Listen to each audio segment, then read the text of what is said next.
Hey, good morning and welcome to Real Estate 101, our first section, which is our credit. So thank you so much for joining me on this today. I'm excited to teach a little bit about what credit is, cover some real basic points. Why do you need it? How do you get it? And the biggest part, how do you keep it? So, all right. So I'm going to try to keep the video between about 3 and 5 minutes.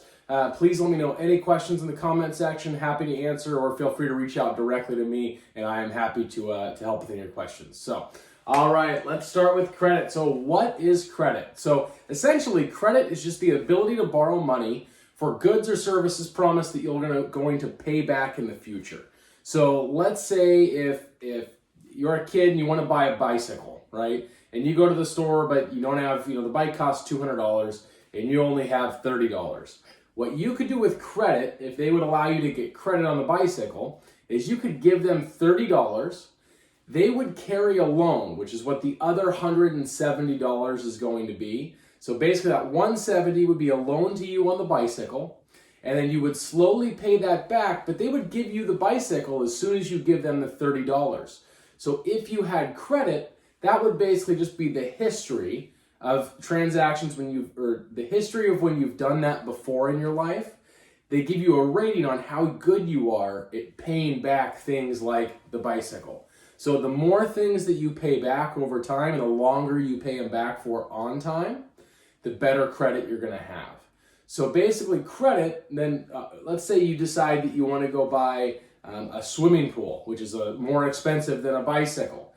The more credit you have, the more they're going to be able to allow you to borrow. So instead of only loaning you $170, maybe if you have really good credit, they'll loan you $5,000.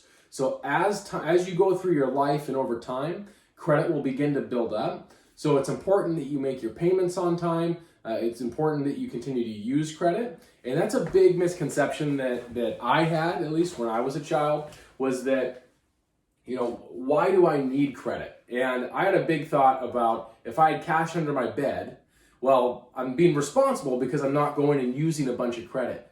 The issue is to be able to build credit, you have to use credit. And that was a real shock to me when I entered the real world about the age of 19, 20. It was having no credit. I thought I was really responsible. The issue was that when I wanted to go buy something or to get a loan for, let's say, a house or for a car, I wasn't able to get it, or for student loans, I wasn't able to get it because I had no credit history. So why do you need it? Basically, kind of a couple items that I mentioned before. If you wanted to go finance a car, it's very important. If you want to buy a house, you have to have good credit, and there's not even an option there. And the issue is that saving enough cash to be able to buy a house is very difficult. But we'll cover that in another class. So how do you get it? I like to really just preface credit is trust. It's allowing the banks to trust you. And my analogy of how do you get it is the same thing of when you're a kid and you decide to go and you might go over to a friend's house, right? There's a first time always that you get to go over to a friend's house. And the trust from your parent, as a kid, you might not see it, but your parents are, okay, are they going to be okay? Are they going to need, are they going to need something tonight? Are they going to call me at night? But let's say you go over to your friend's house, everything goes great. They pick you up the next morning, everything's perfect. You've now built trust with your parent that allows you to say, hey, I can go over and be responsible at my friend's house. The more times you do that, the more willing they are to let you go over to your friend's house. So that's the same thing with credit, is that when basically you go and you want to go to the bank and borrow money, the more times you borrow money, the more trust you build. The deal is, though, is that if you never go and borrow money, you never start building that trust.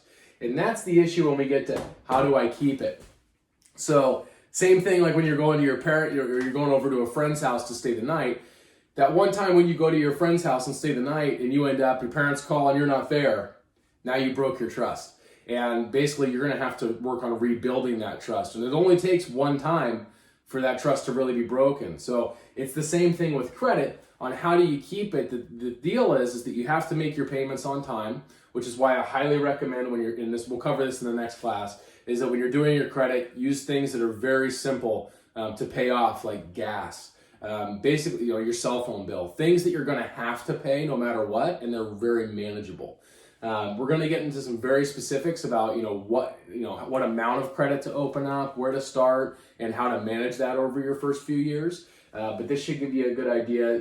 How to keep your credit is basically make your payments on time.